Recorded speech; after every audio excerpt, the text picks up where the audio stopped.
আসলে ইবনে সিনা একটি ট্রাস্টি প্রতিষ্ঠান। এর জন্মলগ্ন থেকেই ইবনে সিনা তার লক্ষ্য উদ্দেশ্যের মধ্যে, তার মেমোরেন্ডামের মধ্যে এই কথা তারা উল্লেখ করেছেন যে এটা একটা ট্রাস্টি বোর্ড কর্তৃক পরিচালিত হবে, কিন্তু ট্রাস্টি বোর্ড এখান থেকে কোনো সুবিধা নেবেন না কখনো। অর্থাৎ যারা মালিক তারা এখান থেকে কোনো টাকা পয়সা নেবেন না। এই ৪৪ বছর হয়ে গেল তারা এখান থেকে একটি টাকা নেন নাই। তারা এটাকে সম্পূর্ণ মানুষের কল্যাণে তারা কাজ করে যাচ্ছেন। যেমন দেখতে পাচ্ছেন বাজারে আমাদের সকল টেস্ট 25% আমরা কমিয়ে নিচ্ছি, ডিসকাউন্ট। এবং এটা অন্যান্য ডায়াগনস্টিকের থেকে সমমানের, রেট কম ধরে তারপরে কিন্তু 25%, বেশি ধরে তারপরে না। এরপরে তো ধরেন অসহায় মানুষের কল্যাণে আরো অনেক বেশি বেশি করে, এরপরে কাউকে ফ্রি করে, হাফ ফ্রি করে বিভিন্নভাবে হেল্প করা হচ্ছে। এখানে এদের একটি স্লোগান যে বিনা চিকিৎসায় এখান থেকে যেতে পারবে না। এই মোটো নিয়ে ইবনে সিনা এখন তার টার্গেটে এগিয়ে যাচ্ছেন।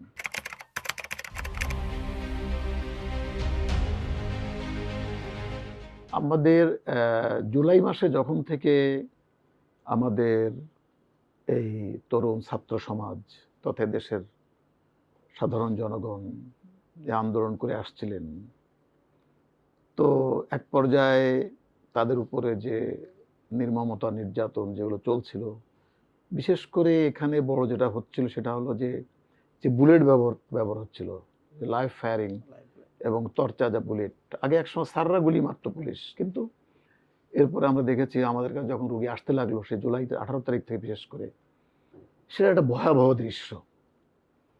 তো তখন ইবনে সিনা ট্রাস্টি বোর্ড সিদ্ধান্ত নিলেন যে এই জাতীয় কাজে, অর্থাৎ ছাত্র আন্দোলনের সঙ্গে যারা জড়িত অথবা যারা এরকম সরাসরি বুলেটবিদ্ধ হচ্ছেন, যারা আহত হচ্ছেন, তাদেরকে কোনো পয়সা নেওয়া হবে না, তাদেরকে বিনা পয়সার চিকিৎসা হবে, ইনক্লুডিং মেডিসিন। আমাদের সঙ্গে যে সময় ডক্টর প্রফেসর ছিলেন তাদেরকে আমরা বললাম যে এই অসহায় মানুষগুলো, তাদের তো তাৎক্ষণিক চিকিৎসা, সবচেয়ে বড় কথা ছিল তাৎক্ষণিক চিকিৎসা লাগবে। কাজে আমরা 24 ঘন্টা আমাদের অপারেশন থিয়েটার, আমরা আমাদের ইমার্জেন্সি, সকল কিছু আমরা ওপেন রেখেছিলাম। তো কাজেই শুধু ইউসুফ নবী না, এখানে আমরা প্রায় 500-র উপরে আমরা আমাদের ছাত্র জনতাকে আমরা সেবা দিয়েছি। সবই ভর্তি হয় নাই, যাদের সম্ভব, বিশেষ করে প্রথম দিকে যারা ভর্তি এসছিলেন তাদেরকে আমরা প্রাথমিক চিকিৎসা দিয়ে ছেড়ে দিতে হয়েছে। নামটা পর্যন্ত আমরা রাখতে পারিনি, কিন্তু আমাদের কাছে তাদের ছবিগুলো আছে। নাম রাখতে পারিনি কেন? কিছুক্ষণ পরে পুলিশ এসে জানতে চাইতো যে কাদেরকে আপনারা চিকিৎসা করেছেন, তাদের নাম ঠিকানা দেন। কিন্তু নাম ঠিকানা দিলে তো সমস্যা হবে তাদের, সেজন্য আমরা নিজেরাও তাদের নাম ঠিকানা রাখিনি, বাট তাদের আমাদের ছবিগুলো আমরা মোটামুটি রেখেছি, যত পারি আমরা রেখেছি। তো কাজেই আমাদের সেই জুলাইয়ের 18 তারিখ থেকে, এবং কোনো কোনো রুগীর, যেমন আপনি কারোর 6.5 লাখ টাকার বিল এখান দিয়েছি, ইউসুফ নবীর 15 লক্ষ টাকার মতো বিল আসছে, ইউসুফ নবী ভর্তিও আছে এখনো পর্যন্ত। এবং এরা একটা, মানে আমার মনে হয় চাইনিজ রাইফেলের গুলি, সরাসরি তাকে গুলি করা হয়েছে। তো এরকম একটা অবস্থায় এরকম একজন ছাত্র, তার থেকে আমাদের লক্ষ্য হলো যে একটি টাকাও না নেওয়া। আমাদের কাছে ডকুমেন্টগুলো আছে, আমরা 1 টাকাও নেইনি, আমার ডাক্তাররাও নেন নাই, আমরা কোনো মেডিসিনের টাকাও রাখি নাই।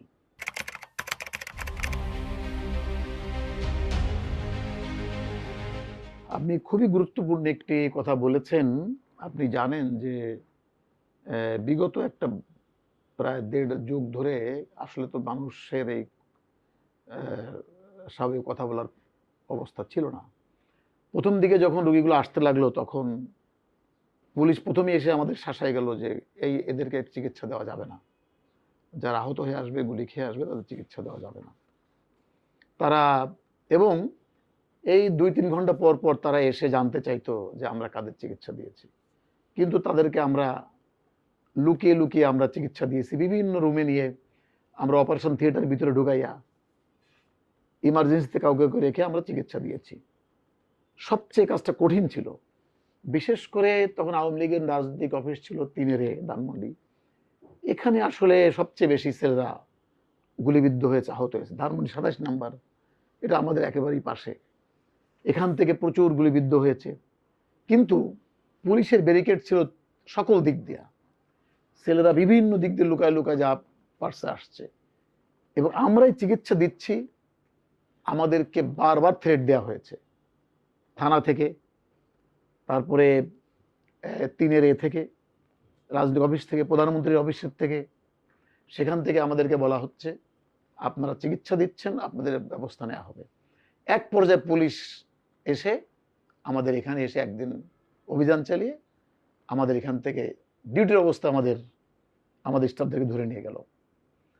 এরপরে বিভিন্নভাবে তারা অভিযান চালাতে লাগলো। তখন আমাদের মানে বলা যায় যে অর্ধেক লোক খালি করে হাসপাতাল থেকে পালিয়ে যেতে হয়েছে, আবার ঘুরে তাদেরকে আবার ডিউটি করতে হয়েছে। কাজেই দিনগুলো অত্যন্ত কঠিন ছিল, অত্যন্ত দুরূহ ছিল। বিশেষ করে তাদের রিভলভার পিস্তলগুলো উঁচিয়ে আমাকে সহ আমাদের স্টাফদেরকে তারা গুলি করতে চেয়েছে। আমার লোকদেরকে ধরে তারা রিমান্ডে নিয়ে আসছে। তো নিঃসন্দেহে একটি মেডিকেল, বিশেষ করে দেখেন আমরা একটা অরাজনৈতিক একটি প্রতিষ্ঠান, যেই আসুক না কেন তাকে আমরা চিকিৎসা দিব, বরাবরই আমরা তাই করে থাকি। কাজেই আমরা মনে করি যে মানবতার যে স্লোগানটা ইবনে সিনা দিয়ে আসছে, সেই কাজটি করা, বিশেষ করে যারা এই জুলুমের পর্যায়ে চলে গিয়েছিল তারাই মানবতার দিকটা তাদের কাছে মোটেই তারা লক্ষ্য করে নাই, বরং তারা এই তাজা গুলিগুলো এবং আমাদের উপর তারা অস্ত্র ধরতে দ্বিধাবোধ করে নাই।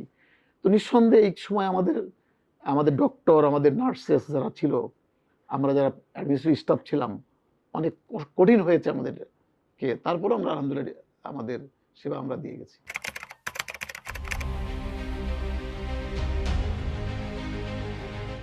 দেখেন, এখানে ছোট্ট করে যদি কথা বলি, চিকিৎসাটা মানেই একটি মানবিক একটি ইস্যু। চিকিৎসা মানেই মানুষের জীবন মৃত্যুর সাথে চলা। চিকিৎসা মানেই হলো মৃত মানুষের সাথে সাক্ষাৎ। আর চিকিৎসা মানেই হলো জীবন মৃত্যুর সন্ধিক্ষণে দাঁড়িয়ে কঠিন একটি কাজ করা। এখন এই কাজটি করতে যেয়ে যখন মানুষের রক্ত ঝরছে, যখন মানুষ হাত পা কেটে ফেলানো হচ্ছে, তো এই সকল সময়ে যারা আসলে ব্যবসা করতে চায় তারা তো, আমি এই মন্তব্যটুকু আমি করব না।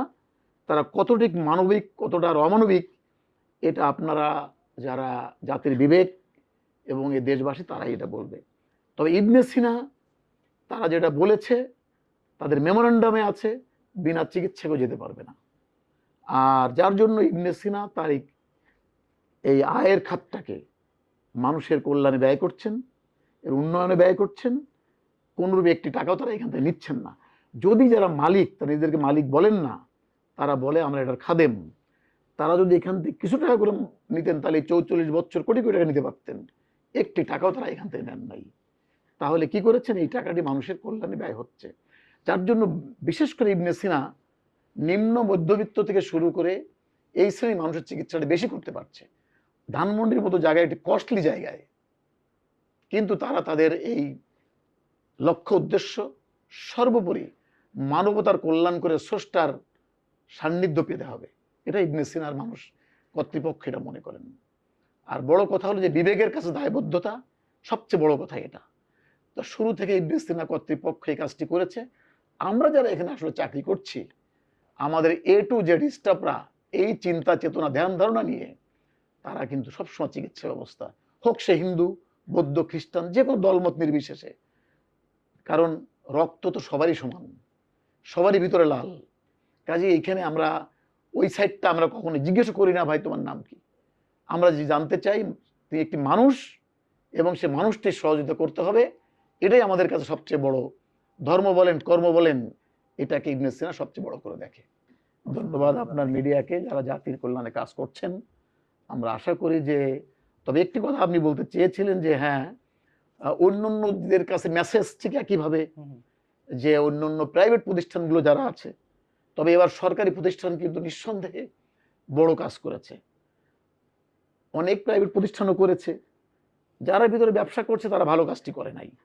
আমরা ইবনে সিনা দাম এখানে করি নাই, আমরা আমাদের কল্যাণপুর যে বড় শাখা, আমাদের যশোর শাখা, আমাদের সিলেট শাখা, সকল জায়গায় কিন্তু আমরা, এবং এখনো যারা ফলো আপে আসছেন বিভিন্ন রকম টেস্ট করতে, ডাক্তার দেখাইতে, বিশেষ করে আমাদের এই লাইনের ভাইয়েরা, আমাদের ছেলেরা আলহামদুলিল্লাহ তাদের সব ফ্রি করছে, একটি টাকাও কিন্তু আমরা তাদের এমআরআই, সিটি স্ক্যান, এখনো যারা ফলো আপে আসছেন তাদেরকে আমরা কোনো টাকা নিচ্ছি না। কাজে আমি আশা করছি যে এটা সকলে নেমে আসলে আমার মনে হয় যে কাজটি মোটেই কঠিন হবে না।